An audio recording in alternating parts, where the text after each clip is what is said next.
Doamne, nu știu cât de lungă va fi viața pe pământ, însă știu că ești cu mine și mă îndrum prin Duhul Sfânt.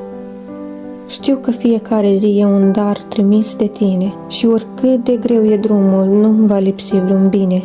Nu știu, Doamne, câte valuri barca vieții îmi vor zdrobi, însă știu că în orice vreme Tu mereu mă vei iubi. Știu că brațul Tău puternic mă va ridica mereu și-mi va fi lumină în lume dragostea-ți de Dumnezeu.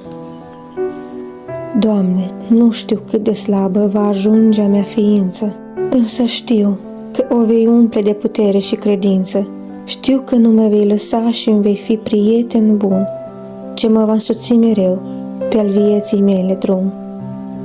Doamne, mă încredințez întru totul în mâna Ta și cred, Doamne, că nici când Tu nu mă vei lepăda. Știu că Tu ești în control, ocrotești a mea ființă și pe calea către cer reverși har și biruință.